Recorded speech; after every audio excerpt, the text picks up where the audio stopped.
15 apatah lagi di akhirat. Inna Allah fi auni al-'abdi ma dama al-'abdu fi auni akhihi. Allah tolong orang selama mana orang tolong orang. Tak boleh dengan duit, dengan kedekatan, dengan orang fikiran apa aja lah tuan-tuan. Itulah yang nak memberkatkan hidup kita. Jangan cari-cari tak dapat, cari-cari tak tahu mana, cari-cari hati manusia, cari-cari tak tenang, cari-cari tak boleh tidur malam, cari-cari tak ingat Tuhan. Tuan-tuan, akhirnya mati semikin kita. Dekat dunia bermakan semikin, makan semingguan, tidur semejit. Dengan Tuhan pun tak semoga subuh, kesiangan, asar, petangan, jangan. Oleh sebab itu, saya memuaskan saja. Kata Rasulullah SAW, kalau nak berkat, ingat 4 perkara. Berkat apa yang berkat? Berkat mudah siapa sebut tadi? Barakah besar. An-numu wa ziyadah. Ziyadatul khair. Subur. Ada pertambahan kebaikan. Dia subur. Artinya walaupun sikit, tapi ikut mana pun ada cukup lah. Anak tambah rezeki.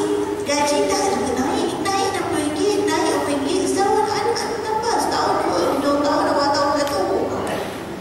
Tuan-tuan, tapi cukup lah. Boleh bayar lah. Dia cukup punya. Ada yang tak tahu. Ada pula orang bayar hutang 5 tahun datang. Ya Allah. Dia bertambah pula. Bila bertambah pula dia menenangkan. Dia tak menyakitkan. Dia tak menyusahkan. Dia tak merisaukan. Dia membahagiakan. Jangan ingat berkat boleh kahwin ni. Saya selalu kata, orang kita kadang-kadang berkat kahwin. Orang punya kampung.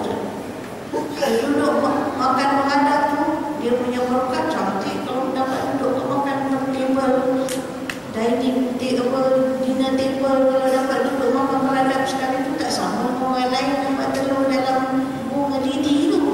Kalau orang duduk meja depan tu, dia dapat dalam mangkuk kristal. Tengok-tengok orang sebelah tak datang, dia kapur orang sebelah punya masuk dalam handbag dia juga. Saya nak. Kalau berkat yang tu memang nak. Tak dapat baju tu kan. Jangan lupa kita nak rebut berkat Allah Subhanahu wa ta'ala. Kata Rasulullah, kalau buat berkat. Satu, yakuna bi dzikrillah. Kalau nak berkat, Allah jangan tinggal. Allah jangan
Masya Allah, semua halal, santan, masuk halal, ketumbuh, lahap-lahap, ketumbuh semua halal.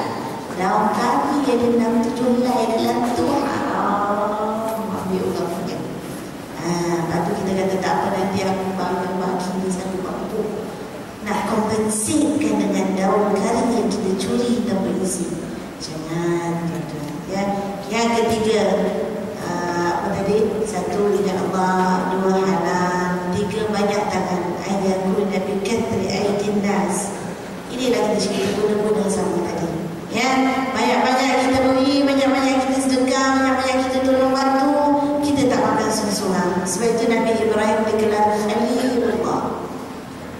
Sahabat Allah SWT yang sangat dicemburui oleh para malaikat sebab sukanya sikit-sikit sedekah. Itu yang datang cerita korban sampai nak suruh korban anak Nabi Ismail.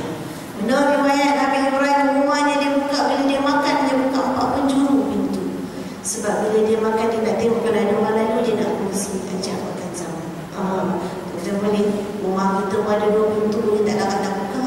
Kalau buka, alam sudah dia penyangak, itu masuk ke dia sesat. Nak cerita dia pemurah sangat. Allah Ta'ala ni sifat pemurah ni macam mana lah nak kita tanam dalam diri kita, diri anak-anak kita yang kadang-kadang makan pun tak nak kongsi, adik-beradik makan pun tak ingat sama, kita makan atas meja pun tak ingat apa pula duduk ayam goreng dah habis. Sifat pemurah dah kurang dalam diri kita tu. Macam mana nak bangkitkan sifat pemurah? Kau ada, kau tolong, kau lebih, kau bantu. Adik kau tak ada pensel, kau ada 3 pensel, bagi 1. Sekarang jangan main anak kita, dia punya. Nak bangunkan sifat pemurah ni, tolong bagi, kemudian ganti. Tuan-tuan, bangunkan sifat pemurah. Baru nanti nak kuasakan senang, nak sedekah senang, nak bantu senang.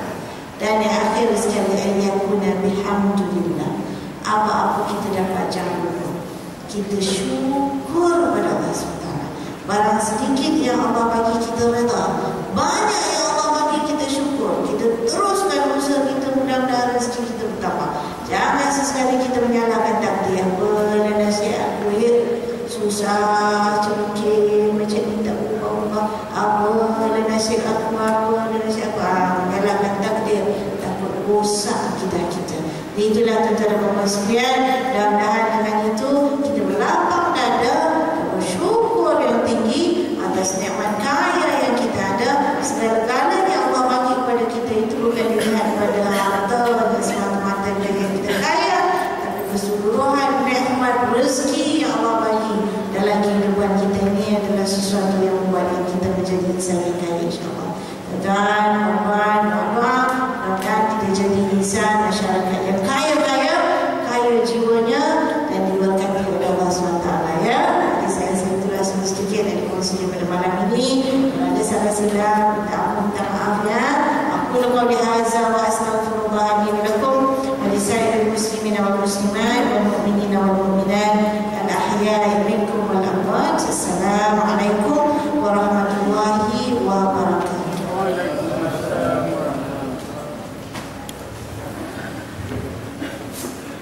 Assalamualaikum warahmatullahi wabarakatuh. Demikian tadi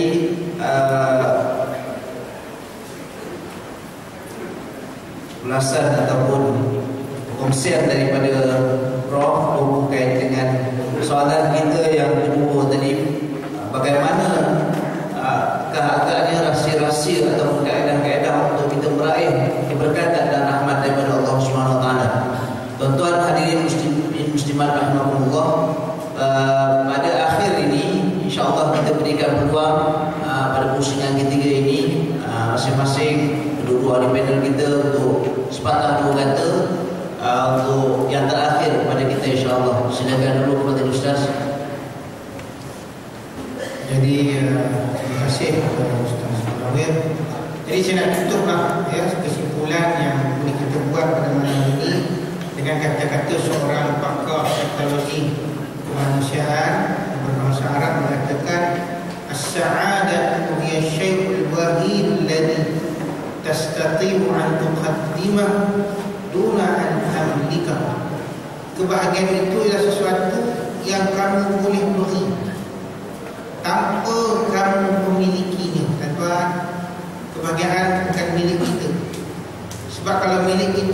akan bahagia selama-lamanya. Happily ever after. Ayat Habibullah. Tapi kebahagiaan itu ialah datang dari pemberian orang kepada kita, kita bahagia. Orang miskin bahagia bila orang kaya membantunya dengan zakat. Orang yang susah hati bahagia bila orang lain datang menggembirakan. Ibu-ibu bahagia kalau suami datang membantu kerja ibu-ibu, memahami perasaan ibu. Dia dah paling kurang kata psikologi, sebut ibu sebagai seorang wanita yang cantik, walaupun kembang tekuk tapi punya. Begitu juga kita tuan-tuan, apa saja orang beri kepada kita dengan kebaikan, itulah bahagia. Jadi musim durian ni kalau jumpa ke mana-mana, bagi-bagilah durian supaya aku bahagia. Indah bertanya dia, saya tak pandang, tak ada. Tak pandang, tak ada. Tak bahagia langsung rasanya. Wallahu a'lam bishawab. Terima kasih. Ampun dan maaf saya minta. Sekian. Assalamualaikum. Terima kasih Ustaz. Silakan Prof. Terima kasih Musi. Dapat lagi pegang mikrofon bunyi. Dia berceramah dengan apa, dia ada penyakit. Dia kalau dapat pegang mikrofon ni, penyakit santau mikrofon, susah mati. Baiklah, untuk akhirnya tuan-tuan dan puan sekalian, kita ingatlah bahawa sesungguhnya kaya itu boleh bawa kita ke syurga, kaya juga boleh bawa kita ke neraka. Kaya boleh matikan kita dalam husnul khatimah, kaya juga boleh menyebabkan kita mati dalam su'ul khatimah. Maka dengan sebab itu terpilihlah antara dua itu, nak yang baik atau yang sebaliknya. Dengan sebab itu Ibn Abbas ingatkan, dengan kebaikan itu satu, segera-segerakan. Ya, dan kalau ada zakat nak dibayar, segera-segerakan. Kalau ada hajat nak buat baik apa-apa, segera-segerakan. Sebab kita tak tahu bila hayat kita akan tamat. Ya, yang keduanya, bila kita dah buat baik pula, anggaplah apa-apa kebaikan yang kita buat itu kecil, supaya kita tidak sombong diri. Ya, yang ketiga, apabila kita buat kebaikan, kata Ibn Abbas, anggaplah dia sedikit, tak cukup lagi, maka ia akan menimbulkan keinginan kepada kita untuk memperbanyakkannya. Jangan kita rasa aku dah banyak dah buat, aku dah buat macam-macam, aku dah orangnya yang buat. Maka dengan sebab itu nanti akan melemahkan semangat kita untuk terus buat kebaikan. Wallahu a'lam. Terima kasih Prof. Tuan hadirin hadirat muslimin muslimat yang dirahmati sekalian, secara rumusannya dapatkah kita kongsikan bersama, ingin saya ulangkan kembali beberapa perkara penting berdasarkan daripada forum kita pada malam ini. Yang pertamanya, kebahagiaan itu bukanlah hanya diukur dengan harta semata-mata. Yang kedua, kita tak perlu takut kerana tidak memiliki sesuatu, tetapi kita harus takut sesuatu yang kita miliki itu tidak mendapat keberkatan daripada Allah Subhanahu wa taala. Yang ketiga, manusia yang paling baik ataupun paling bagus ialah manusia yang semakin panjang umurnya, semakin banyak amalan. Dan yang keempat, ini pesanan bersama, dalam kita mencari harta, jangan sampai kita lupakan Allah Subhanahu wa taala tentang solat kita. Dalam kita mencari harta, jangan sampai kita lupa kepada halal dan haram. Dan dalam kita mencari harta, jangan sampai kita lupa untuk mengeluarkan zakat. Dan yang terakhirnya, semoga kita sama-sama terus berusaha dan tidak putus asa dan jemu untuk terus menyulam keberkatan dan kebahagiaan. Mudah-mudahan Allah SWT himpunkan nanti kelaknya kita bersama dengan orang-orang yang beriman dan beramal soleh, dan juga dikurniakan syurga insya-Allah. Dengan itu saya ingin mengucapkan setinggi-tinggi penghargaan di atas kerjasama berbagai pihak, antaranya pejabat daerah Perak Tengah, Majlis Daerah Perak Tengah, JKR Perak Tengah, Jabatan Penerangan Perak Tengah, pejabat kesihatan, seterusnya semua yang terlibat secara langsung dan tidak langsung bagi menjayakan forum perdana kita pada malam ini. Bagi pihak majlis, sekali lagi kami mengucapkan ribuan terima kasih dan mohon kemaafan di atas segala keterlanjuran. Kita sudahi forum perdana kita pada malam ini dengan baca tasbih kafarah dan surah Al-Asr.